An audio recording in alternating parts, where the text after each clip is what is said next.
Welcome back to Outdoors with Larry Ray on ESPN 790 AM. Brought to you proudly by Tennessee Wildlife Resource Agency, Barton Power Sports, Sportsman's Warehouse, and Best Care Home Services.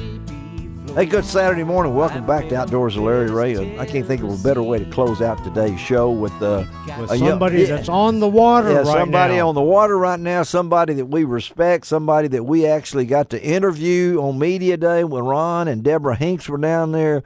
And it's created the most hits ever in the 16-year history of Outdoors with Larry Ray, just to have Jordan Lee on a video. So that must mean he is an important guy.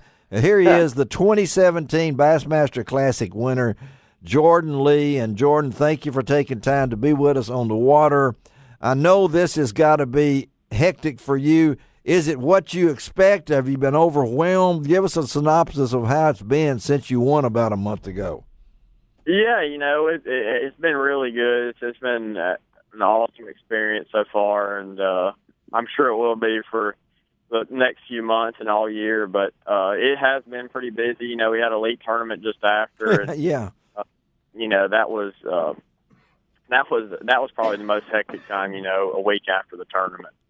Well, talk to us about the Classic itself. I mean, I know you've talked to a lot of people. Everybody talked about your motor problems and all these different kind of things, and it just came together. It was meant to be, wasn't it? It really was. It was just meant to be. It was, people always say about winning, when it's your time, it's your time, and that just happened to be my time. Yeah, and it was a good time for it to happen. But yeah,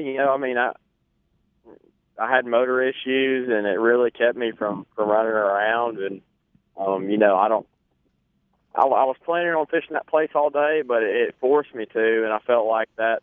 That really helped me out. Isn't that kind of unnerving to a certain extent, though, Jordan? Yeah. To have to sit in one place and essentially make the same cast over and over and over and over. I mean, typically you would never do that. No, you really wouldn't. I mean, I'm not one to camp on a spot all day. I like to move around a lot, and I probably would have, especially if I knew the lake. But, I didn't know the lake, and, going into the tournament, I really just had that one spot. And, I had a few shallow fish located, but, nothing that was going to produce the winning weight. And, that if I'd known the lake better, too, I probably would have, ran around more as well.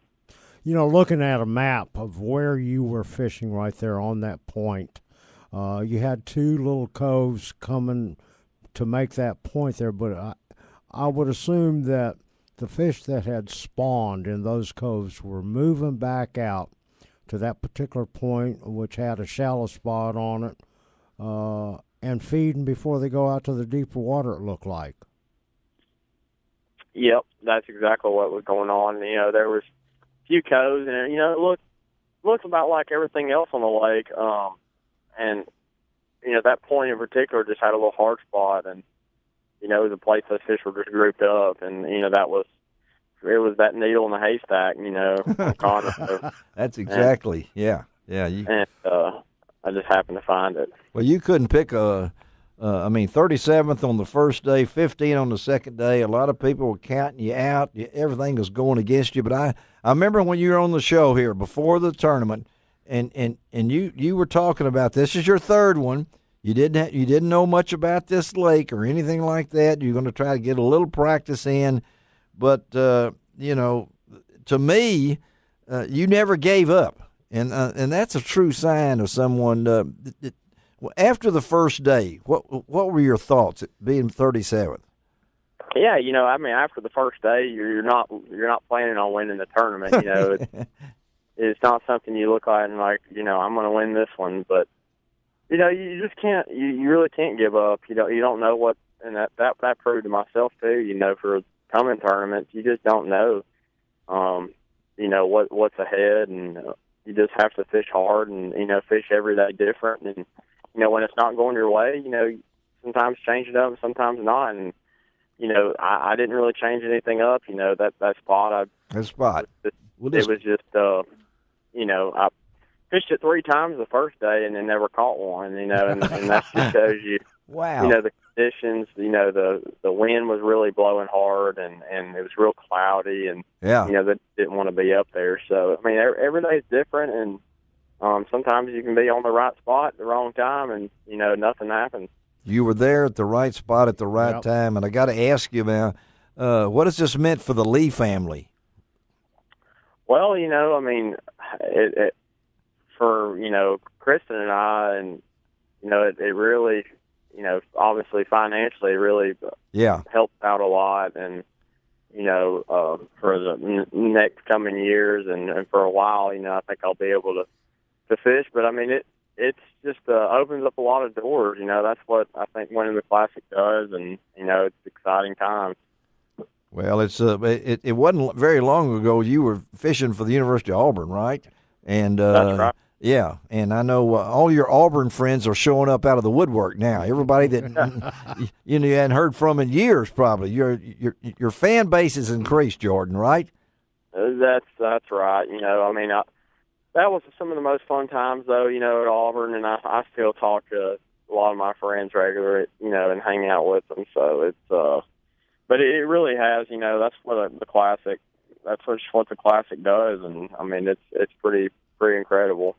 Jordan, with winning the Classic and with the notoriety that comes with it now, one of the things I heard was that your platform going into this next year is to encourage the high school and college anglers to get involved and to grow the sport. What does that mean to you, and how are you going to be able to really help the cause out? Yeah, that's a good question. I feel like it's the sport's grown a lot the last several years. Since I got into the college fishing, I mean it's been really crazy to see how many guys have got in it, and I just wanted to. It's a hard road. Fishing professionally. There's a lot of times that it's not all that. It's not, but there are the good times, and that's what keeps you doing it. And I just want to, be able to show the college anglers and high school anglers how important it is to go to college and fish on college bass circuits and FLW circuits. Just because, I mean, if I didn't do that, I probably wouldn't. It'd have been a lot harder for me to be where I'm at now. So, I mean, it's really an important. I feel like it's an important step, to jumping up and fishing professionally. Well, I know that there's a few folks at Collierville out here are pretty happy for you, too. The good folks at Strike King. Of course, Mark Copley now claims that he picked you to win. And he did. And he did. He did. There you go. I know it. I'm sorry. He was actually closest to the total one. Yeah, he was. But we had a little kid. We had our contest, and Cannon Morgan won our contest. He didn't pick you, but he was close to the weight, and so he won the Strike King gift package. Awesome. So that's what's all important in Strike King family down there. I've seen some pictures. Ron was down there with Deborah Hinks, and great coverage for us. And just walking by, you were in shorts, sitting in your boat. Golly, what a difference a year makes, And they had them all lined up down there, and I know you really didn't know what was going to happen, did you? I mean, going into this tournament. No, I didn't. I thought. Now this is what you said. Okay, prediction from Jordan Lee: if somebody can catch in the low 70s, I feel like they will be right there. Well, it didn't take that, but you'll take what you got, right? There's no doubt. I will take it every time, and it proved to be a lot tougher tournament than I think a lot of people thought. Oh yeah, including you. I mean, when you look right at it. So not only the weather that you guys had to deal with, Jordan, but from what I understand, that little lake is really an urban lake. If you were classified as an urban lake, yeah, they had a lot of boat watchers. They have a lot of boat watchers. They have a lot of pleasure boaters. But they have 2 night tournaments every week on that lake and a tournament on Saturdays and Sundays. And I mean, we're talking about a 21,000-acre lake. Those fish are being hammered pretty well, and that's pressured fish that are hard to catch, aren't they, Jordan? But, they really are. And that lake, sets up, with the seawalls. It's just a rough place, and it's hard to, if the wind blows at all, it's hard to run around. And, like you said, everything, it's it was a small lake, so, everything that looked good, looked like there was possibly a few fish. I mean, but they just get beat on, and it's really hard to find a pattern. And luckily, the place that I fished, there wasn't any boats fishing from what I saw, so that was just that's good. Yeah, worked out good. You got a break. Well, Jordan, we appreciate you taking time here on Outdoors with Larry Ray. You got a lot of fans in Memphis, and of course, Strike King's a part of your life and the family life. Buddy, we're proud of you, and we know you'll be a great champion now for the next year. And we'll be talking with you. We'll talk to you. We got your number. Okay, buddy? Sounds good. Hey, y'all call me whenever y'all want. I appreciate you having me. All right. Thanks, Jordan. Thank you. All right. Thanks, guys. All right. Jordan Lee, the 2017. Who can get that guy on the radio but Ron Wong? That's for sure. And I know, John, let's give you a quick synopsis. Avery Outdoors is still open today, Saturday. And it is until 5 p.m. today. Come down. We've got all your turkey supplies. Yes. Green-headed turkey decoys.